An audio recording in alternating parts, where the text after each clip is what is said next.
are the most disrespectful Chicago rap lyrics that really happened. Starting with the bar from Computers by Wooski, because he says, "Them stood over J Money and put 4 in his grill, for real." Now go ask Lil Boo how that hot feel. Wooski is a well-known FBG member that's known for beefing with rappers like Lil Durk and King Von. And he's also one of O-Block's main ops. His most known song is Computers, where he takes shots at multiple O-Block members, including J Money and Lil Boo. J Money was a black disciple from O-Block and one of their main shooters before his death. J Money was killed on September 2nd, 2013. Rumors say he was set up by a girl who convinced him to link up with her in their ops territory. But he didn't know it was a setup at first. And when he got to the location, he saw 2 of Money was killed on September 2nd, 2013. Rumors say he was set up by a girl who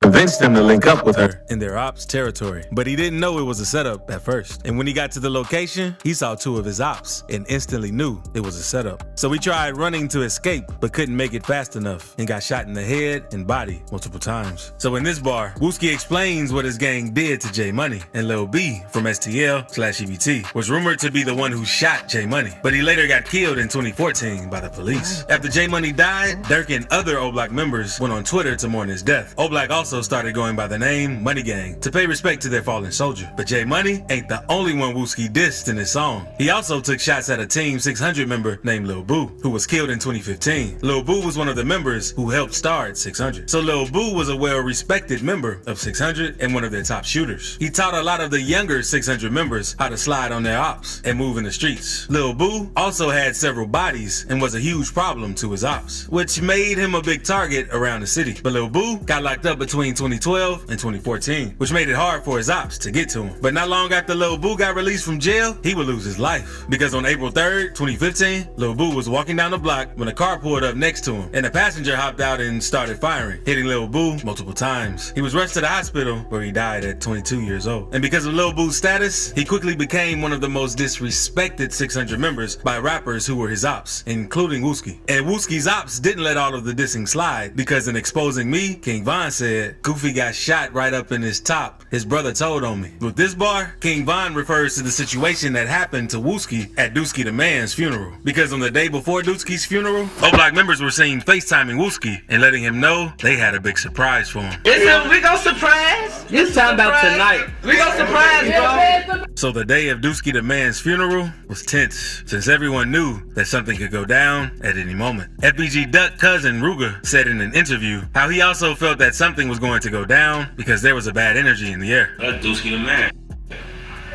To be honest, I kind of felt like something, you know what I'm saying, funny was gonna happen.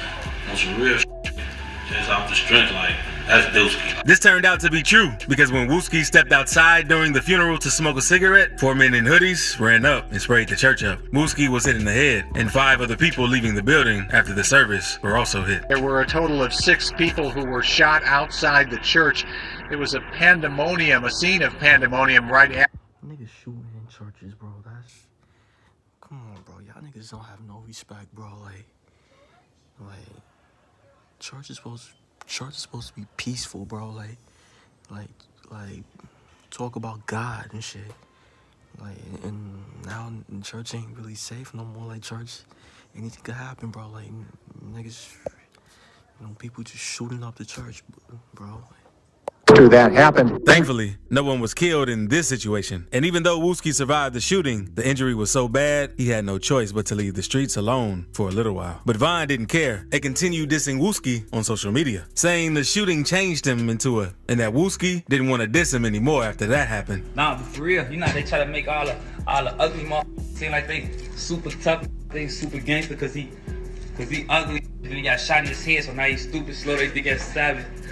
Man, don't nobody get shot in the head. That's goofy. And when Von said his brother told on me, he was talking about Big Mike, Wooski's brother. Because in 2014, Von was at a house party, and during the party, a dude named Malcolm Stuckey and some of his friends were mean mugging Von to try and scare him. But since Von was by himself, he didn't try anything. Instead, he went and recruited backup from Big Mike. So once he and Von spotted Malcolm hanging out by the porch, they opened fire. Unfortunately, Malcolm was killed in the shooting, and several of his friends were wounded trying to get away. Not long after, Von and Mike were both arrested and charged with 1 count of murder and 2 counts of attempted murder. So Von and Mike fought this case for almost the next 4 years. And the case was looking pretty bad for Von after Big Mike agreed to cooperate with the police and testify that Von was the one who fired the shot that ended Malcolm's life. And at the last minute, Big Mike refused not to take the stand. No other witnesses came to testify either. So the prosecutors didn't have much evidence to tie to Von. And at this point, it had already been several years since the shooting. So Von held his ground and was eventually acquitted of the charges, while Big Mike got sentenced to 28 years. TW Lil Twine also had some lyrics that go too far, because on 62 Dead Ops, he said, heard T-Roy got hit. Wada, he was trying to lurk. Said he tried to run, but he wound up tripping on that big shirt. TW Lil Twine is a GD rapper from Taekwondo World, and they're known to beef with O-Block and 600. So in this bar, Lil Twine is taking shots at T-Roy from O-Block, who was killed in 2017. T-Roy was a respected O-Block member and King Von's best friend, and T-Roy and Von would always go on drills together. T-Roy also supposedly killed several members from rival gangs, so he was a huge target in the streets. Because on February 15th, 2017, T-Roy was out looking for a rapper named TB from Taekwondo World, but while searching for him, he ended up getting killed. Because T-Roy was out by himself that night and walked into a shoe store trying to find TB. But while he was in the store, he got spotted by FBG Brick, Duck's older brother. Brick was cool with TB, so he told him that T-Roy was inside the store. So when T-Roy went to leave, things didn't go as planned, since TB came inside the store and pressed him. But T-Roy couldn't pull his gun out fast enough, so TB ended up killing him. So in this bar, TW Lil Twine is rapping about how T-Roy lost his life while trying to find TB. T-Roy's death hit O-Block hard, so they were after revenge heavy. So T-Roy's brother, HK, got revenge for him a few months later, since he caught up with TB and shot him outside the same shoe store where his brother was killed. It's rumored when HK caught him, TB smiled and told HK, you got me. They found Newski slumped up in the car just like they did Pac. FYB J-Man smoked. FYB J-Man is a rapper from Gyro City who beefed with O-Block and 600. And in this song, he's talking about Newski, Lil Durk's cousin, who got— Why you got that shit right on his face, bro?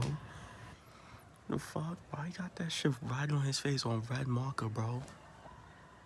killed in 2014, right after signing a deal with Durk's label. On May 31st, 2014, Newski was sitting in a parked car in front of a store when someone walked up and started letting off shots, taking his life. Newski was sitting in Durk's car when he was shot, which led many people to think that Durk was the intended target. And it's rumored that 051 Melly was the one who killed Newski, since 051 wanted revenge after 051 Lil Mark's death. Because after Lil Mark died, Durk made a video making fun of him at the spot he died. Hey, this bus stop right here though, this is a real famous place, yeah? This is a real famous place, big. Hey, this bus stop is a real famous place, big. I ain't gonna lie to you. Which made things 10 times worse for him and anyone around him. That's why after 051 Melly died, Lil Durk started dissing him in songs. Because on Refugee, he said, "How you get killed when you partying?" And Melly was probably one of Durk's deadliest ops. Because it's also rumored that Melly was responsible for killing Lil Durk's manager, Chino. Since Melly went on IG Live talking about the situation and making fun of Chino. Just let me a piece. Yeah, Chino Burger, that's what they said.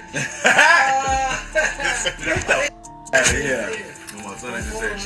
And Melly was so out of hand that he was nearly beefing with the whole city. Because one day, he ended up getting into it with a dude. Damn, the whole city, bro? Damn, my son got mad ops, bro. Son got mad ops. Damn. He must have got someone tight, bro. He must love getting niggas tight, bro. You can tell. Named 007 Nate over a dice game. Melly responded by shooting up Nate's house while his baby mother and newborn child were inside. No one was hit, but Nate wanted revenge. So in September 2019, the day would come since the house party was being thrown by FBG in Gyro City to celebrate the passing of one of Duck's close homies. And Melly came to the party since he was cool with both gangs, but they warned him that his ops may be there, but Melly felt untouchable and came through anyway, knowing there would be problems if he came. And 007 Nate ended up catching Melly lacking. and shot him in front of everyone in the house. That's why Lil Durk says how you get killed when you partying, basically making fun of Melly since they were sworn enemies. Durk also took shots at another one of his ops in Computer Murders, where he said, sneaking pics by Von mural, like Lil Bro won't come out and spin. He was sending a threat to FBG Cash with his bar, because Cash had snuck in taking a picture in front of King Von's mural to disrespect Von. And this was back in June. I heard about that. This was back in June. FBG Cash, you know, I think he got killed in June, bro. Rest in peace to him. So Durk was trying to warn Cash that he shouldn't have done that. And 3 months after Durk dropped that song, FBG Cash ended up getting killed after getting shot while driving on the south side of Chicago. A South Side rapper was killed this morning after a gunman armed with a rifle opened fire on his car. 31-year-old Tristan Hamilton performed under the name FBG Cash. And before we move on to this bar from FBG Duck, subscribe real quick. But in FBG Duck Exposing Me remix, he said he got caught in traffic. Baldo ain't get to finish his status. Baldo 600 was a member of the BDs that was shot and killed on East 63rd. He died on October 10th, 2018, just the day after Dusky the Man was killed. It's also been rumored that Waldo was killed in retaliation for Dusky the Man's death, because Waldo was allegedly there when Dusky got shot and killed. To make it even worse, rumors started spreading that Waldo was dissing Dusky on the internet, which led to immediate retaliation. That's why Duck says Waldo ain't get to finish his status. Now let's move on to a bar from Drilla, because in his Beatbox remix, he says, since Gino died, that back door ain't funny now, but it's free die, cause he still needs to get gunned down. Drilla is another rapper from 051, Young Money. And aside from O-Block and 600, they're also known for beefing with THF. So in this bar, Drilla is dissing THF Gino, who was killed in 2021. On January 27, 2021, Gino was found dead in an elevator of some apartments. And the streets say Gino was killed by a member of his own gang, a man named Dada, who was real respected in THF. Police say around 3:25 p.m., someone in the apartments ran down on Gino and shot him multiple times. He was then rushed to the hospital where he died from the wounds. Demetrius Johnson, aka THF Dada, was later arrested for the shooting, and Dada's mom said she was the one who called the police because her son had a gun and was wilding out at the crib. Supposedly, she was also the one who called up Gino since he and Dada were close friends, and she thought that Gino would be able to calm Dada down and get the situation under control. So he showed up at the apartments to help Dada's mama out, but turns out he couldn't do much since Dada was heated and shot Gino 10 times. His mama also told the police that Dada heard voices. So this dude was really going through something. So in this bar, Drilla made fun of THF for backdooring their people. That night we lost Kobe on the A block, had the Glock beside him. Gierbo, crazy. In this line, Erbo is rapping about one of his close friends, Jacoby Jaron, aka Kobe. Kobe was killed around 4 a.m. on August 10th, 2013, after leaving a party that Erb was at, because after he left, he was shot several times outside of a McDonald's in Chicago. The death of Kobe hit Herb really hard, so he even went on to name his Ballin' Like I'm Kobe mixtape after him to pay respect to his friend. If you enjoyed this video, check this. Yeah, bro. Yeah, bro. Like, yeah. Let me know what y'all think about this shit, bro. You know, niggas volleying each other on raps and shit. You know, let me know what y'all think, bro. Do y'all find this entertainment? Do y'all find it not? Let me know, bro. Make sure y'all like, comment, subscribe. Y'all know the vibes. If you're checking out, you are.